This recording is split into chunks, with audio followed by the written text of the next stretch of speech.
Lautrec was closest too. They shared a great number of interests together, and he drew her over and over again, both on stage and off stage. This one here, for example, it shows her arriving in the evening at the Moulin Rouge, lost within her own thoughts there, very different to La Goulou. This one shows her leaving later on, that shattering exchange of blue and yellow put side by side. And the people of Paris were fascinated by these pictures. In their tight and rather regimented lives, they found the actors and performers of Montmartre very exotic, very exciting. And they wanted to know all about them, what restaurants they went to, how they dressed, what their love affairs were like. Lautrec didn't realize it. He was turning them into stars. This was the beginning of the age of celebrity. And if you don't like the age of celebrity, to a certain extent, Lautrec is responsible for it. One of the most famous images he ever made of Jeanne Avril is that one there, a poster made for the Divan Japonaise, one of many cabarets opening at that time down near Pigalle. It shows her in a black dress and a black hat, a fan in one hand, her porcelain features in profile. But you'll notice from the orchestra and the man sitting beside her that she's not actually the star of the show at all. She's in the audience. The star of the show is up there on the stage. And rather cruelly and not unintentionally, Lautrec's cut her head off.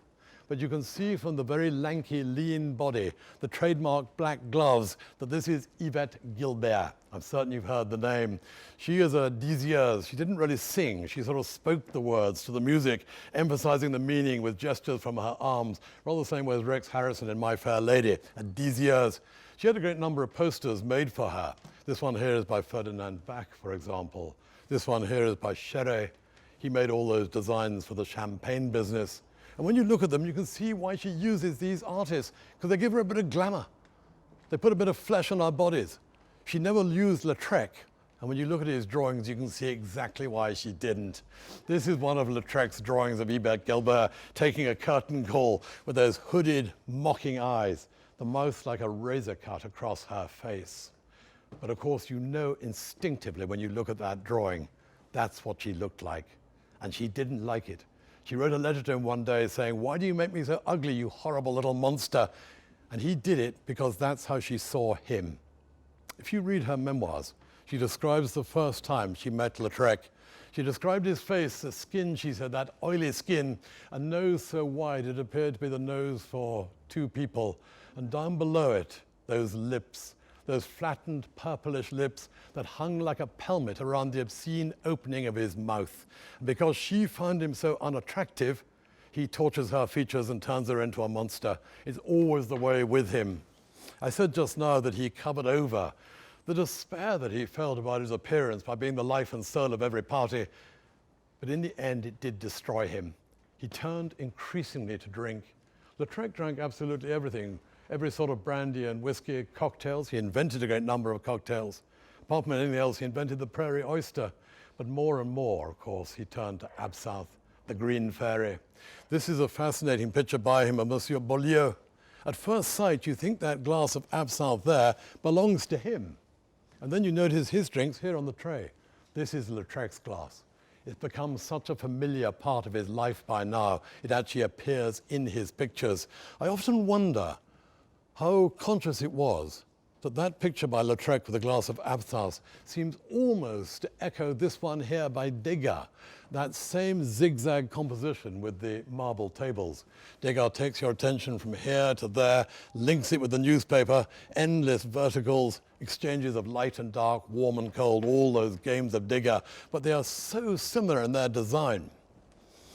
Of course, when you had a glass of absinthe, it was much more than a drink. It was an entire ritual.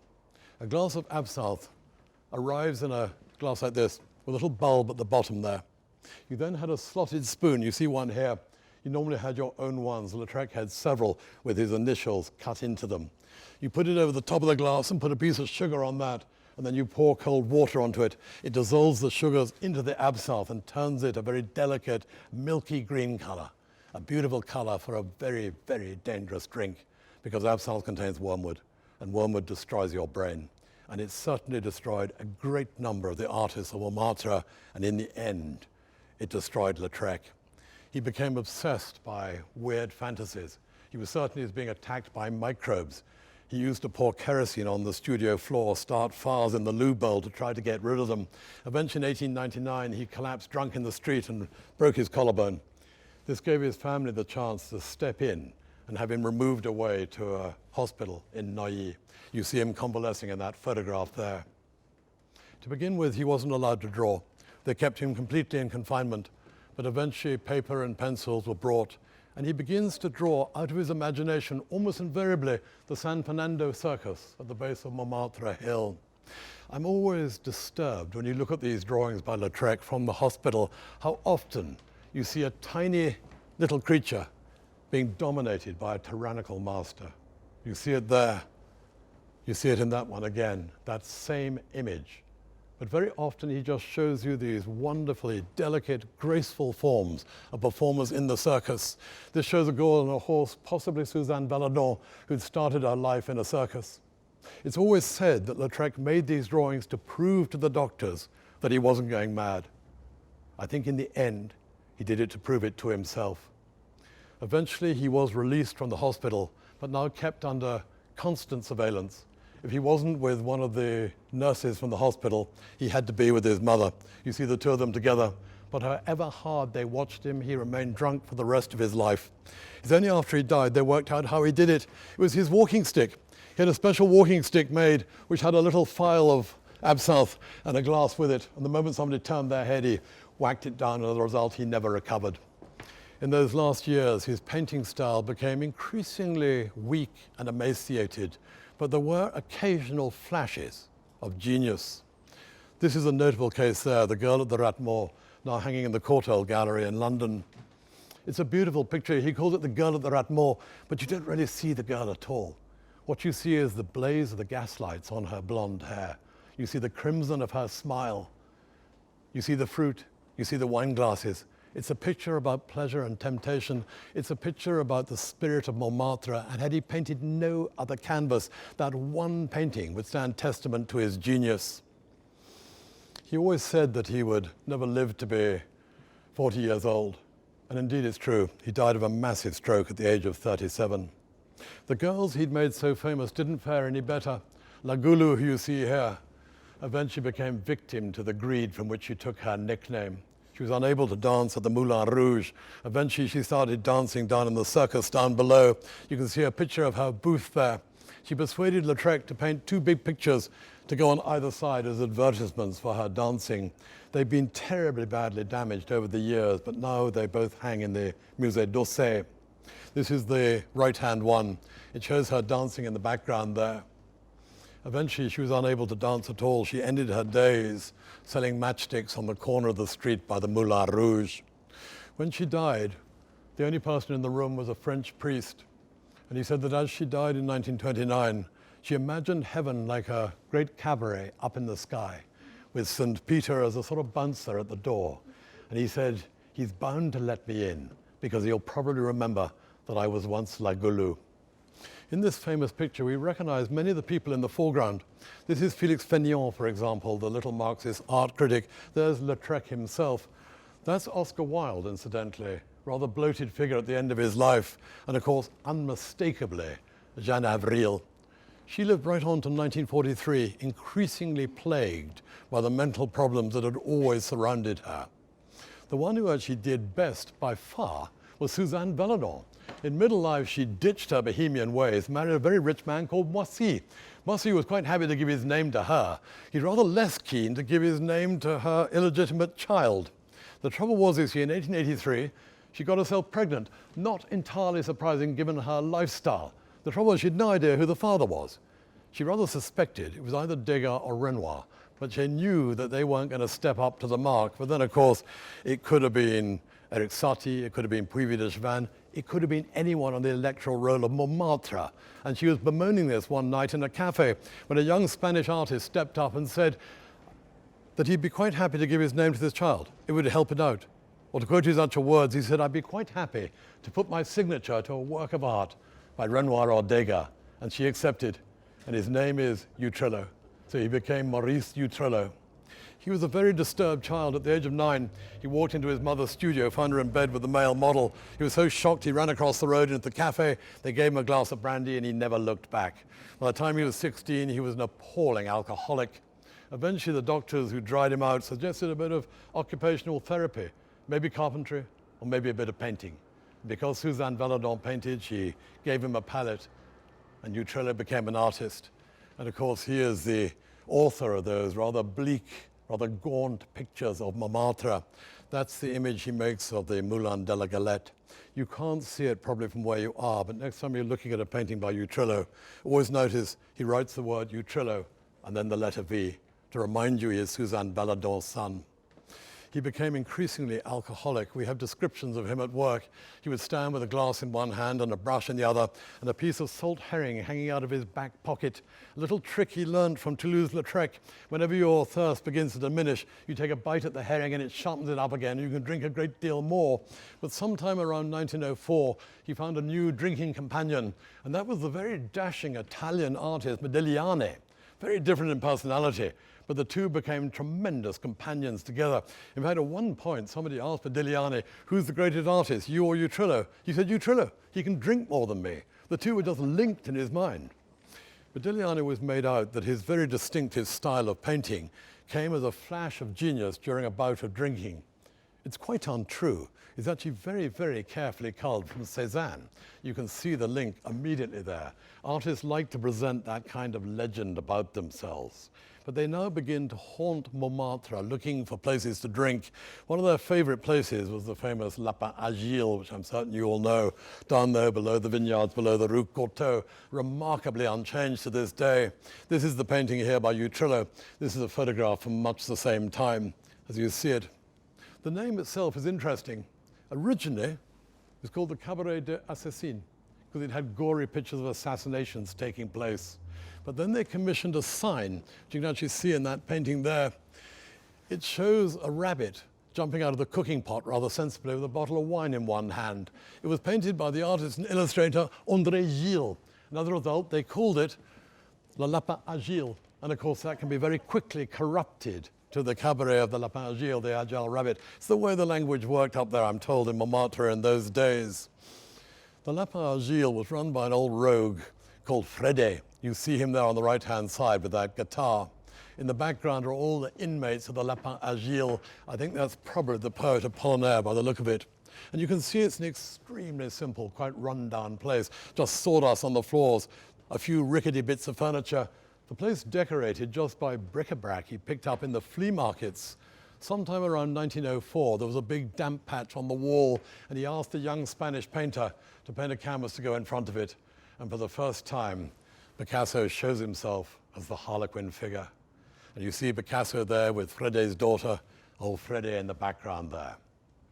Picasso had arrived in Paris in 1900. You see him there with his jet black eyes. Fun enough, he said later on, the first time he went to Paris, he was actually heading over to England. He wanted to go to England for two reasons, he said. One, he admired the work of Burne-Jones, rather surprisingly. Secondly, he'd heard that the women in England were the most beautiful in the world. He got as far as Paris, evidently decided that women were good enough there, and never moved on. Who knows? Had the women of Paris been a little bit uglier, the whole course of modern art might have turned out very differently. The moment he arrived in Paris, he went out to Montmartre, to the Moulin de la Galette. We see him in that drawing there with his black velvet suit there. And here he begins to make pictures, rather influenced, I think, by Lautrec. You see this picture here with its strange, stark, almost electric lighting. Over and over again, he refers to the Pierrot figure, that sad clown. I think the Pierrot he has in mind is his friend Casagemas. Picasso arrived in the company of a very high-strung young man, both a poet and a painter, called Casagemas. While they were there in Montmartre, Casagemas fell passionately in love with a girl called Germaine Gargalot. Eventually, he proposed marriage to her, but she declined him. She said she was already married, which is quite untrue. Only married in the Montmartre style, which means they were just living together. But Casagemas became increasingly morose about this. At the end of the summer, he and Picasso returned back to Spain. Picasso was finding his friend very hard to deal with now, and eventually he jumped on a train and went to Madrid, leaving Casagemas by himself. The moment he's alone, he returned back to Montmartre. There he staged a lunch party, inviting all the friends they'd made, including Germaine Gargalot. Halfway through the lunch, he stood up and started to make a speech. In the middle, he took out a pistol and shot her. He actually missed. He thought he'd killed her because she fell down behind the table, but actually he'd missed.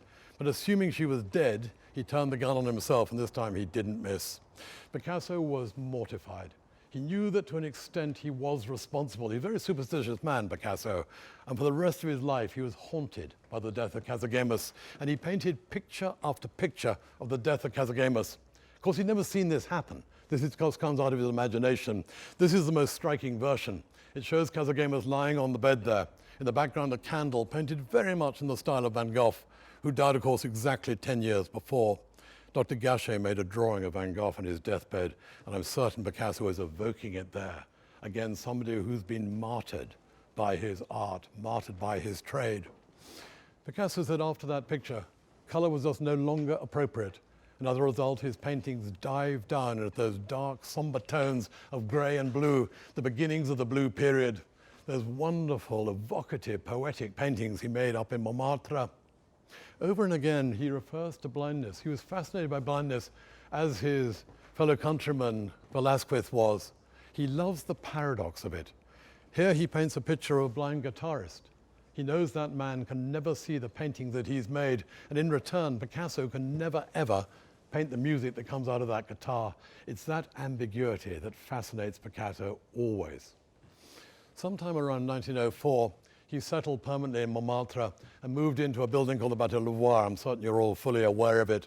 Sadly, it burnt down in the 1970s. It's just a sort of a replica there. It's called the Bateau Louvois because it's like those wash places in Normandy and Brittany. But you have to bear in mind that actually it spilled all the way down Montmartre Hill, an enormous great labyrinth of rooms and passages and corridors. And here Picasso surrounds him with all his friends, the band Picasso as they're called, largely poets, incidentally. And it's there that he staged the famous party for an artist called Le Douanier Rousseau. You see him here. He's called Le Douanier because he worked for the Customs and Excise, but he'd actually never traveled in his life. But he painted exotic pictures of jungle scenes. That one there, for example, you'll see is that picture there. Picasso was fascinated by them. He loved the simplicity, the naivety, and he decided to revere this man with a great party. So they staged a massive great banquet in the Bateau Louvois. Picasso invited all his friends to it. We know that his great poet friend Apollinaire was there. He brought along his girlfriend, Marie Laurencin, who paints this picture of the three of them together there. You always assume with Marie Laurencin, because she is such an ethereal artist, that she must be a very ethereal character. I don't think it's necessarily true. She turned up to this party with a plate of jam tarts, completely drunk. Apparently she tripped over in the doorstep, fell face down in the jam tarts and didn't move for the next 24 hours. So I think she's more earthy than you might imagine. They got the food to come from the cafe next door, but they got the date wrong. And it actually came the following day. But the party went on right the way through the night. They put Le Douanier Rousseau on the table. He played the violin, fell asleep, and he woke up when the candle set fire to his hat. The party went on so long that eventually the dinner did turn up. By this time, they were all feeling quite peckish and ready for it. But that was really the last great bohemian prank of Picasso's. Picasso was a very, very serious artist. Had you sat at that famous party in Montmartre and looked into the shadows, you would have seen glaring there the half-finished version of this picture, Les Demoiselles d'Avignon, the springboard into Cubism. Picasso was beginning to question whether all the artists up there were real artists or whether they just preferred this bohemian lifestyle for the sake of it. And this came to a climax with old Freddy and his donkey. Freddy had a donkey, you see him here, which he kept round the back. I think you can still see the shed where it used to be. One day, some of the artists and the writers took this donkey out onto the balcony. All extraordinary things, they photographed this taking place. The artists themselves put on masks to give themselves a conspiratorial air. They then put 3 canvases behind the donkey and they strapped a brush to it loaded with paint. Freddy then fed the donkey with a carrot, and of course the moment it's fed with the carrot it started wagging its tail and it painted 3 pictures. One of them they sent down to the Autumn Salon, which didn't have a jury. They called it Sunset on the Adriatic Sea, and it got a certain amount of attention. This was enormously amusing to all the artists up in Montmartre. The only person who was not amused was Picasso. Picasso always loved practical jokes. He loved pranks throughout his life, but not about art. Art was absolutely sacred.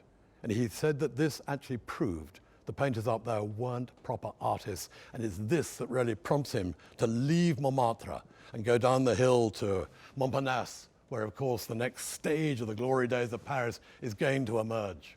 Just after he walked down the hill from Montmartre, they finally consecrated the Sacré-Cœur.